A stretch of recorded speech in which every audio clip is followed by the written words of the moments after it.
Hello people, welcome back to my channel. So hope you are enjoying the Python skill series so far. So in the last video we saw how we can install the Python as well as MySQL command line client, and we saw how we can establish a database connectivity between these two in order to store our data whatever we were doing previously in the Python.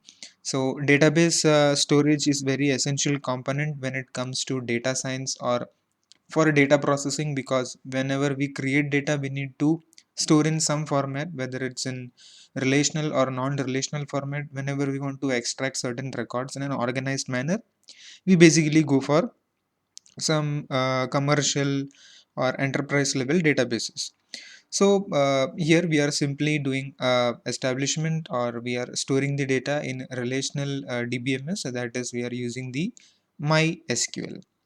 Okay, so basically if you know about the database programming languages, or if you have a slight idea of what the various operations are there in database, so those are basically characterized as CRUD operations, CRUD, CRUD. So those are nothing but create, read, update and delete operations. So in today's video, we'll be seeing how we can perform these operations in our databases with the help of Python script. Okay, so before we start, we have to establish the connection. So in the previous video, we established the connection by the help of this connection string that we have, and we passed this method and we established the connection. So if the connection establishment is successful, it will print the connection ID, and if it's not, then it will print the connection failure. So that was the basic code.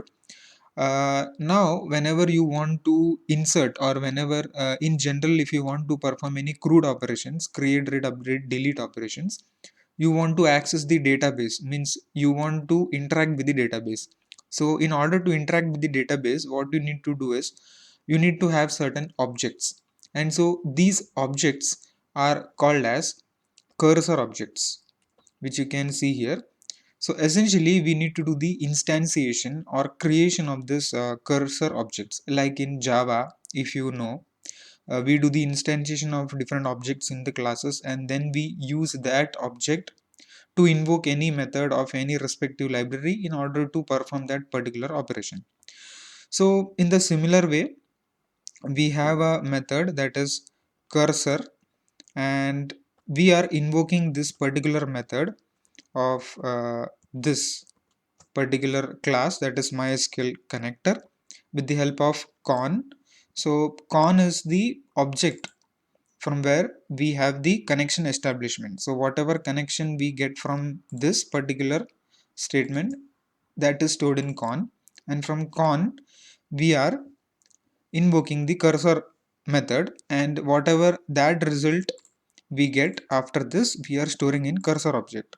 So now this is an end-to-end object or a cursor object, as you can see here, by which you can do different kinds of operations. So whatever operations or whatever query which you type in database, you will be basically doing that with the help of this cursor object.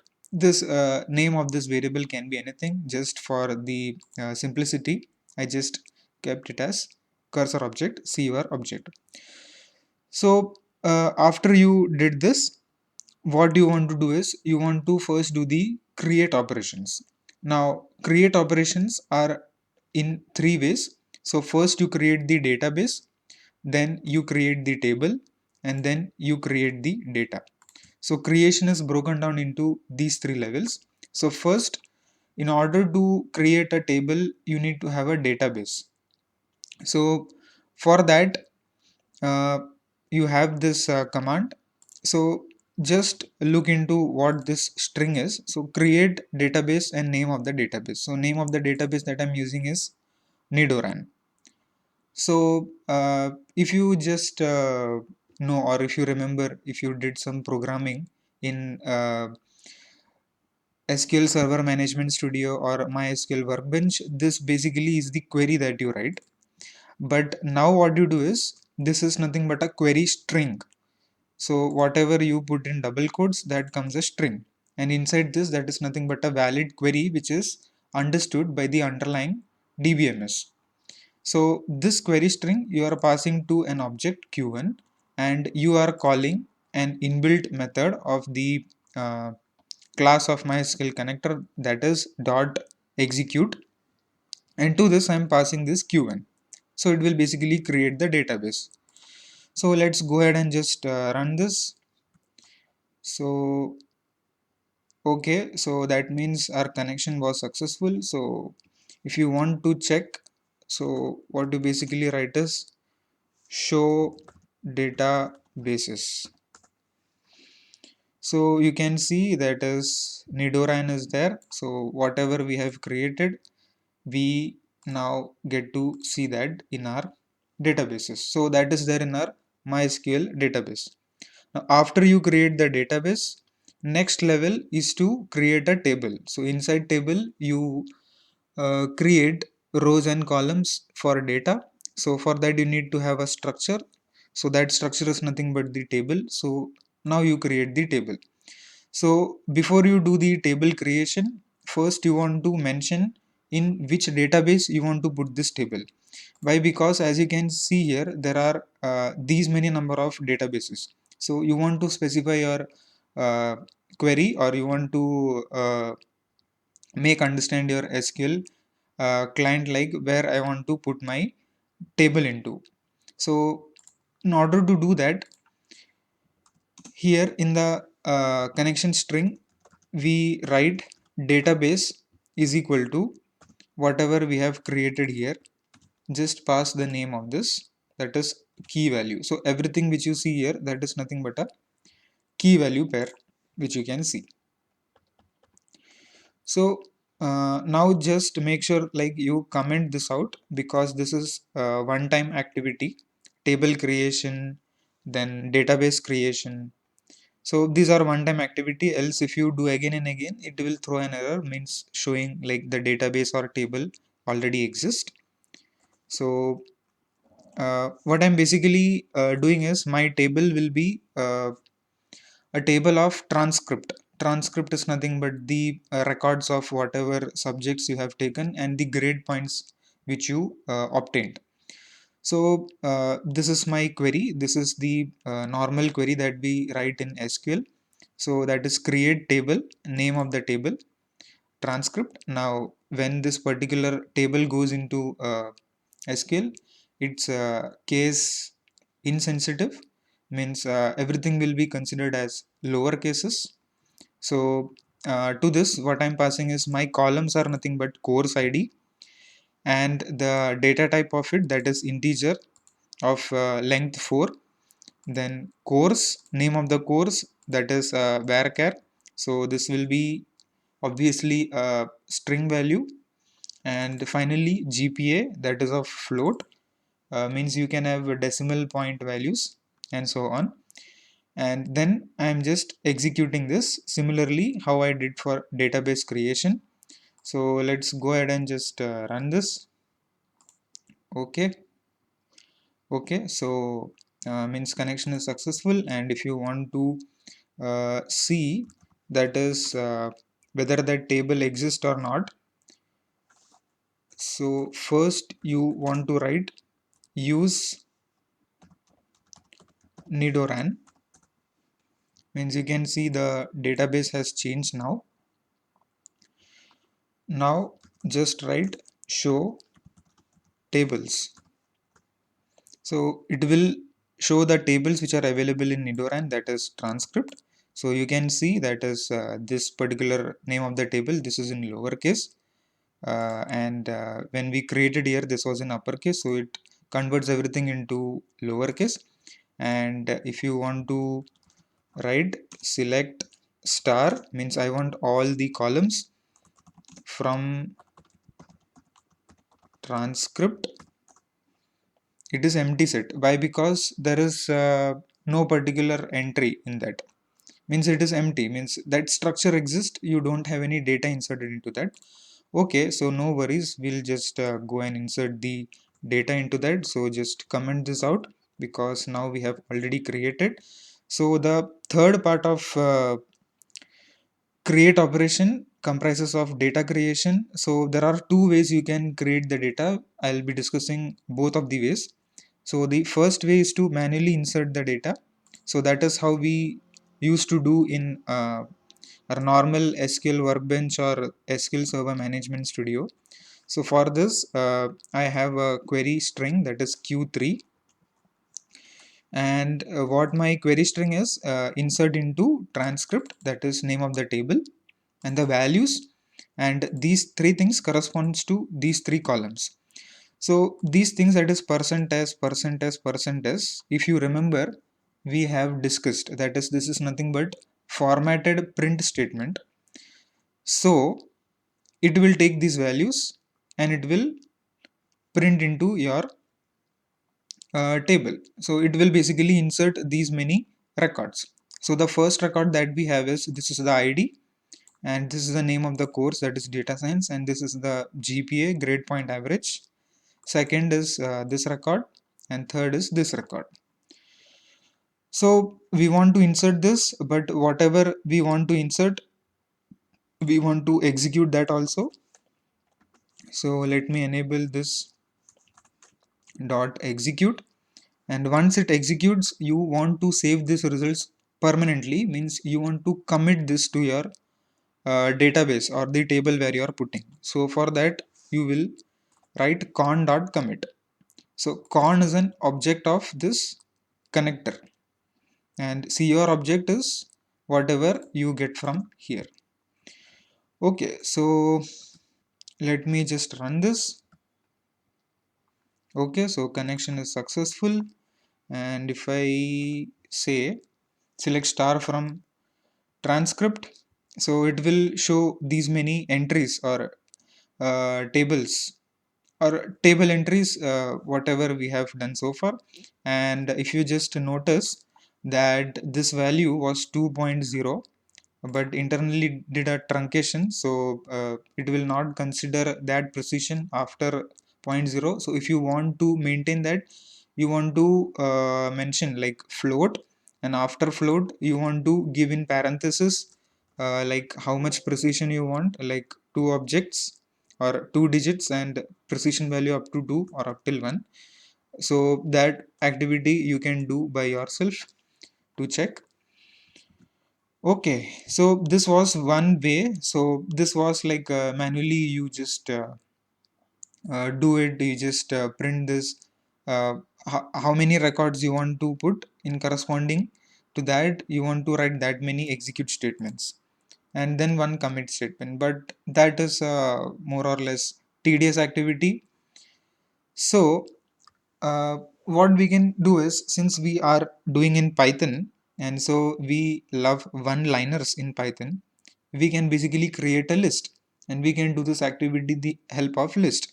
Or instead, we can also take the input from the user from the command line, and we can do the insertion.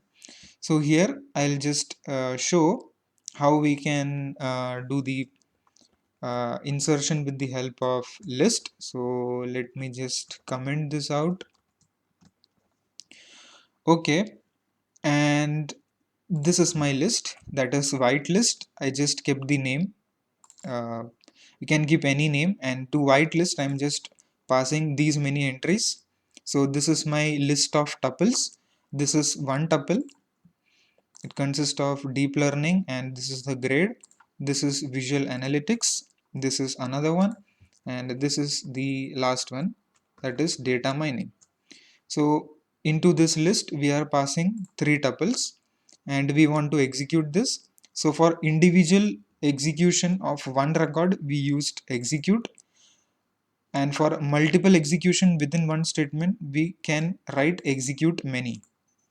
So to execute many, we pass the query. So into that query we'll pass the data, so that data is contained in whitelist. Okay, so let us run this again. Okay, and we again do a select star from transcript. We can see it has added three more entries to previous entries. So these many are the subjects in my transcript. So this was all about the creation in CRUD operation. So now let us come to reading the operations. So how you can obtain this results, or whatever you have inserted, you want to print that. So in order to do that, let me just comment this out. So whatever you do here, you just have to comment this, otherwise it will just print again and again. So in read operation, what we basically write is, we put a select star from transcript and we execute. These two statements are now, for you are familiar with this. And then we are calling a fetch all. So fetch all is another method which is there for database connectivity in Python. So it will just fetch all the results or all the entries which are there in your table under your respective database, and it will store in the result. So this you can think as a kind of unnesting. We have discussed about nesting and unnesting operations in Python. So that is a similar way followed here, and we are just printing this for val in res. That is each value that is an iterator in this result, it will print that particular value. You can also go for a list comprehension, that is also permitted. That is a activity for you, you can just try it out. Okay, so let me just run this again, and you can see whatever table entries are there in our database, that's just printed in our Python shell or the console. Okay, so this was about the read operation. So that completes the second operation, which is seen in DBMS principle. Okay, so now let us do what is called as update operation. So in update, say we have done some uh, entry or some value as wrong, or we want to do some kind of rectification. So we basically do that. So that operation is basically done with update. So here we write another query string, that is q5, and we set this particular statement here. So instead what I do is I'll just set the grade. So let's say for data science I have 1.7, so I'll set the grade as, set GPA as 2, where I'll write here, that is course year is equal to, that is in double quotes, I'll write data science. Okay, so I'll just run this. Okay, and I'll just run this, and you can see previous result, it was 1.7. Now I have updated that to 2. So this is the basic update operation. You can do increment or decrement based upon the numeric columns which you have. Here, since you have just only one numeric column, that is GPA, you can do on that. Operations on course ID is meaningless. So that is basically, you can go with group by or summarization with that union and intersection, that will cover later. This is the basic update operation. So now once we have done this, let's move on to the final operation, that is for CRUD, that is delete. Say we don't want a particular record, we want to drop that from our transcript, we don't want that subject from our transcript. So basically you write the delete operation. So I write delete from transcript, where course is equal to data science. I don't want data science in my transcript to be shown. So this is the query that we normally write in SQL Workbench or SQL Server Management Studio. We convert that into a string, that becomes a query string, that we pass into execute function, and then we finally write the commit. So whatever update, delete and insert operations you do, or create operations which you do here, the main thing you have to remember is you want to commit permanently to the database, else it will not be reflected. that is an exception with the read operation because you are just reading the data what is already present. So with update, delete and create, you always have to commit that changes to the database, else it will be internally done but externally it will not be shown. Okay, so let's do this. That is, I'll just run this and I'll just do select star. Okay, so you can see that is the data science course from your transcript has been deleted and you are left with these many subjects. Okay, so well, that was all regarding the basic CRUD operations which are seen in database. So I'll just make this file and all the related materials in my GitHub. So make sure you just check that out. So hope you guys enjoyed this video. If you found you got educated about this video, please do like, share, comment, and if you're new to this channel, please consider subscribing. Thank you very much for watching this video.